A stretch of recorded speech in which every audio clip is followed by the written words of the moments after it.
जय गुरुदेव। आज फिर सुनते हैं एक कहानी जो कि एक सच्ची घटना पे आधारित है, गुरुदेव के चमत्कार से। गुरुदेव ने मेरी दृष्टि बदल दी। दिसंबर का महीना था। वातावरण में हल्की फुल्की ठंड थी। बाहर का वातावरण बहुत ही खुशनुमा बना हुआ था। उस खुशी की धूप हमारे परिवार में भी छाई हुई थी। हमारी अधीर प्रतीक्षा को विराम देते हुए नर्स ने आकर सूचना दी कि लड़का हुआ है। हम सभी के चेहरे खुशी से खिल उठे। चूँकि बच्चा सिजेरियन विधि से हो रहा था, इसलिए हम सभी चिंतित थे। नर्स के पीछे पीछे एक हिष्ट पुष्ट बच्चे को हाथों में लिए परिचारिका आई। उसने हाथ में बंधे नंबर टैग को दिखाते हुए नर्स ने कहा, इस नंबर को याद रखेंगे। अभी हम उसे आंख भर देख भी नहीं पाए थे कि परिचारिका उसे लेकर अंदर चली गई। साथ के सभी मित्र परिजन एक दूसरे को बधाई देने लगे। किसी ने मिठाई मंगवाने की फरमाइश की। इनकार का सवाल ही नहीं था। मैंने जेब से तत्काल रुपए निकाल कर दे दिए। हृदय आनंद से इस तरह आप्लावित था कि कोई आसमान के तारे तोड़ लाने को कहते तो मैं उसे भी ले आता। अभी अस्पताल की बहुत सारी औपचारिकताएं पूरी होनी थी, इसलिए बाकी लोगों को वहीं छोड़ मैं वापस आ गया। बहुत सारे काम करने थे, सभी लोगों को खबर देनी थी। मैं अपनी व्यवस्था में खो गया। जब फुर्सत मिली तो सायकालीन संध्या वंदना का समय हो चला था। अस्ताचलगामी दिगंबर की ओर देख मैं मन ही कृतज्ञता से भर उठा। उसी समय अचानक अस्पताल से खबर मिली, बच्चे की हालत गंभीर है, इंक्यूबेटर में रखा गया है, ऑक्सीजन दिया जा रहा है। मैं सकते में आ गया। सहसा विश्वास नहीं कर सका। अभी दोपहर को ही स्वस्थ बच्चा देखकर आया था। इसी बीच ऐसा कैसे हो गया?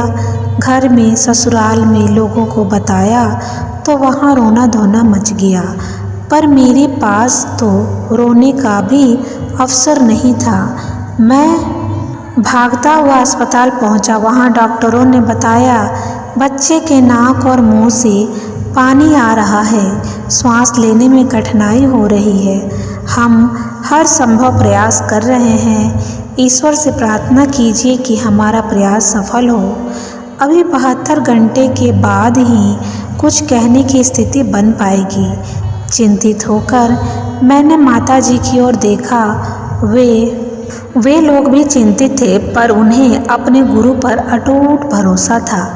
माता पिता ससुराल के गुरुदेव आश्चर्य में थे, लेकिन उन्होंने आचार्य श्री राम शर्मा से दीक्षित थे। मेरा मनोबल बढ़ाते हुए पिताजी ने कहा, बेटा चिंता मत कर, गुरुदेव जो करेंगे भले के लिए ही करेंगे। आज इन पंक्तियों को देखते हुए मेरी आंखें नम हो रही है, पर उस रात मैं रोया नहीं था। पिताजी के कहे वे शब्द मेरे अंतर में उतरने चले गए। गहन अंतराल में कहीं ये शब्द बार बार बज रहे थे। इन्हीं शब्दों में डूबते उतारते खुली आंखों में ही रात बिता दी।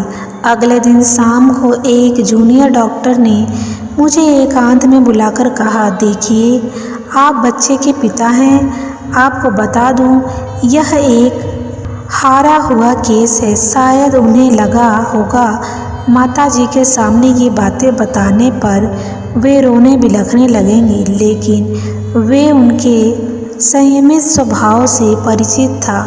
मैंने उनको बताया कि डॉक्टर ऐसा कह रहे हैं। उन्होंने शांत स्वर में कहा, गुरुदेव हमारे साथ हैं, हम लोग अंत तक कोशिश करेंगे। शाम 6:30 बजे तक एक नर्स के सत्परामर्श पर हम सभी बच्चे को लेकर शिशु रोग के लिए प्रसिद्ध फोटो पार्क नर्सिंग होम ले जाने के लिए तैयार हुए। वहां पहुंचने तक यथास्थिति बनी रहे। इसके लिए मैंने अस्पताल से इंक्यूबेटर देने का आग्रह किया, लेकिन वह उपलब्ध न हो सका। बच्चे को गोद में लेकर एक एम्बुलेंस में बैठ गया। इतने छोटे बच्चे को ऑक्सीजन मास्क लगाना संभव नहीं था। एक नर्स ने थिसल टेप के बदले कागज का टेप बनाकर ऑक्सीजन पाइप को उसमें लगाकर मुझे पकड़ाते हुए कहा, इसे बच्चे के नाक के पास पकड़े रहें। एम्बुलेंस तेजी से बढ़ती जा रही थी। सभी अन्य वाहन उसे रास्ता छोड़ते जाते। मैं बच्चे को एकटक निहार रहा था, कैसे निस्तब्ध सा पड़ा है मेरे गोद में।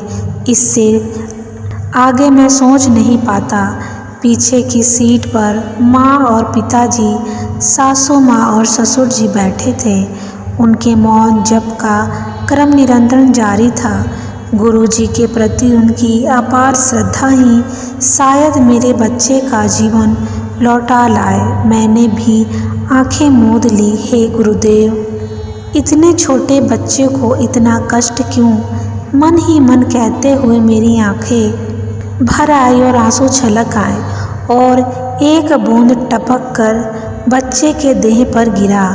यही वह क्षण था, पूरे अंतर्मन को मथता हुआ एक विचार कौधा, जितने अपनेपन से मैं इस बच्चे के लिए प्रार्थना कर रहा हूँ। सबके लिए प्रार्थना करते समय भी मुझ में इतना ही अपनापन होना चाहिए।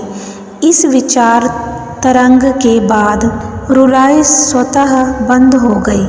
मन जैसे कोई अवलंबन पाकर निश्चिंत सा हो गया कि सबका भला बुरा देखने वाला एक है, जो होगा अच्छा ही होगा। इन्हीं विचारों के अधेड़ बुन में एम्बुलेंस पार्क नर्सिंग होम पहुंच गई। वहां पहुंचते ही बच्चे को जांच के लिए उपयुक्त कक्ष में ले जाया गया। 15 मिनट बाद हमें बताया गया कि बच्चे का एक नासा छिद्र पूरा बंद है और एक आंशिक रूप से खुला हुआ है। नाक मुंह से पानी बहने का यही कारण है। ठुड्डी भी छोटी है तथा फेरेंजियल पैरालिसिस हो गया है, जिसके कारण श्वास नली और भोजन नली का संपर्क ठीक से नहीं बन पा रहा है। इसलिए बच्चा कुछ भी निगलने में असमर्थ है। 2 विशिष्ट चिकित्सक, डॉक्टर अशोक घोष जो सर्जरी करते हैं और डॉक्टर अशोक राय मेडिसिन की देखरेख में इलाज शुरू हुआ। यहाँ हाइजीनिक कारणों से बाहरी कोई वस्तु अंदर ले जाने पर पाबंदी थी। मैं अगले दिन गुरुदेव का दिया हुआ ताबीज लेकर आया। नियम जानते हुए भी मुझसे रहा नहीं गया। बच्चे की देखभाल करने वाली नर्स मणिमाला को बुलाकर मैंने अनुरोध भरे स्वर में पूछा, आप मेरे गुरुदेव द्वारा दिए हुए इस ताबीज को मेरे बेटे के माथे से स्पर्श कराकर ला देंगी?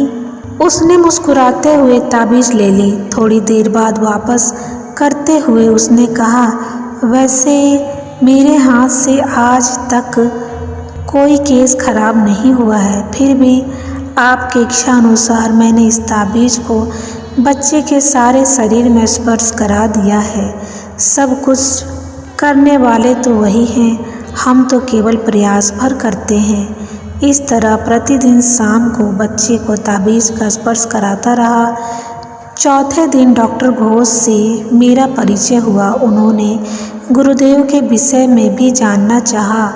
मेरे बताने पर उन्होंने कहा, अब बच्चे को मेरे इलाज की आवश्यकता नहीं, भविष्य में कभी 4-5 साल बाद ज़रूरत पड़े तो मेरे पास अवश्य आए। उन्होंने अपना सेवा शुल्क प्रति विजिट 500 रुपये लेने से मना करते हुए कहा कि सर्जरी की ज़रूरत ही नहीं पड़ी, नाक के छिद्र स्वतः ही खुल गए। इसके बाद का इलाज डॉक्टर राय ने किया। कुल 13 दिनों तक इलाज चला। इस बीच सभी के व्यवहार में कुछ बदलाव आ गया था। वहाँ के सभी डॉक्टर और नर्स मुझे कुछ अतिरिक्त सम्मान देने लगे थे। मैंने इसे गुरुदेव का ही सम्मान माना।